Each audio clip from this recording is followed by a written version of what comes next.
Those aren't the games that good teams win. Those are the games that great teams win. Or if you're a Clemson fan, and if you are, why are you watching this? It's a game that bad, mediocre teams lose. Either way, who cares? I truly believe after Saturday's 31-24 overtime win at Clemson that Florida State has the makings of a great football team. Is it 2013 good? Nope.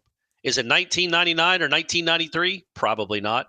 But hey, it's 2023. And in 2023, great college football teams don't go out and dominate by 40 points every week. They just go out and win by any means necessary. And on Saturday, in a stadium they haven't won in for a decade, against a team they haven't beaten in the last 7 tries, with a beat-up starting quarterback in a loud, hostile atmosphere, the 2023 Florida State Seminoles found a way to win, like great teams do. Don't dismiss this victory, please. You can be upset with the way the defense played in the first half. Understandable. And you can be upset with the way the offense played in the second half. Completely agree. But hey, you're a fan of a 4-0 football team. One that beat LSU on a neutral field and just beat Clemson at Clemson. Go ahead and enjoy that a little. Moments like this, it's why we train the way we train, Florida State head coach Mike Norvell said afterward. That's what this program is. We've been through it. We've been challenged. We've been knocked down. Have they ever? 3 years ago, Dabo Swinney essentially called Florida State a bunch of cowards for canceling a game that was going to be an unmitigated butt-whooping, by the way, and Norvell then lost 2 close games to Clemson the next 2 years. On Saturday, it sure looked like it was going to be another loss the way it started. Getting down 10-0 on the road to an underdog isn't ideal. Gaining less than 25 yards rushing for an entire game isn't ideal. Going an entire half scoring just 3 points on offense, not ideal. Having a quarterback who can't run right now at all, not ideal.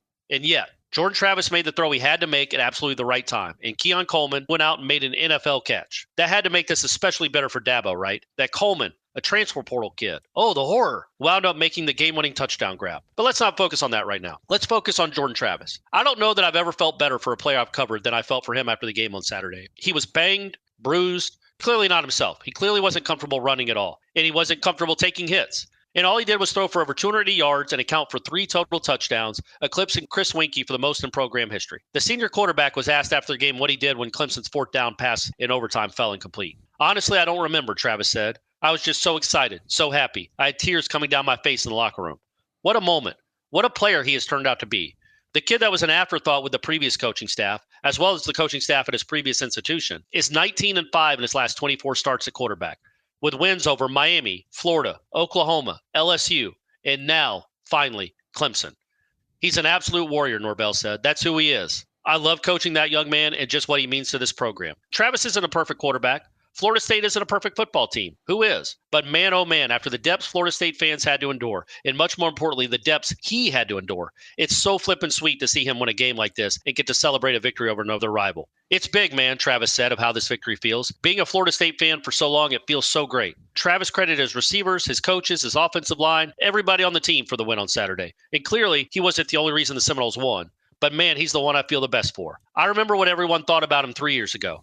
I remember what everyone tweeted at me 2 years ago when an outmanned Florida State team almost pulled an upset in Death Valley. And while Travis didn't play great on Saturday by any stretch, well, he's now joined some elite company. Over the last 2 decades, the only Florida State quarterbacks to win in Death Valley are Jordan Travis and Jameis Winston. That'll work. As for what didn't work, you know what? We'll save that for another video and another day. I had a whole bunch of words written at halftime for my column about Adam Fuller's defense. I erased them all. Not because the first half didn't matter, or that I still don't feel iffy about that side of the ball. But honestly, the defense is the reason the Seminoles are still undefeated. Fuller's unit rebounded to score as many points as it allowed in the second half, and it got the game-clinching stop as well in overtime. So kudos to that group. Even with all the warts, that was an inspired second half. And you can sit there and roll your eyes and tell me that if Clemson's walk-on kicker hadn't shanked a 29-yarder, FSU's defense would have given up the lead late. But I could come right back and tell you that the defensive pass interference call on Renardo Green that kept that drive alive was absolute nonsense, and that it's all a wash. There will be other tests down the line. Florida State is still unlikely to go undefeated because it's college football in 2023. These next eight games will be a grind, but the Florida State Seminoles are 4-0 to start 2023. They've beaten LSU and they've beaten Clemson. Now they will get a bye before they host Virginia Tech. I don't know about you. I don't know how you're feeling about the start of the 2023 football season, but I can tell you one thing. I'm a believer. It's not a perfect team. It's probably not an all-time great team, but it's an undefeated team. And every single one of you would have taken that a month ago. I know Norvell appreciates it. I'm so proud of this football team, he said after the game. They put their heart on display tonight. We've got a lot of things to correct, and a lot of things will be corrected. But I'm so proud of our guys and the way they fought. Amen, Mike. Amen.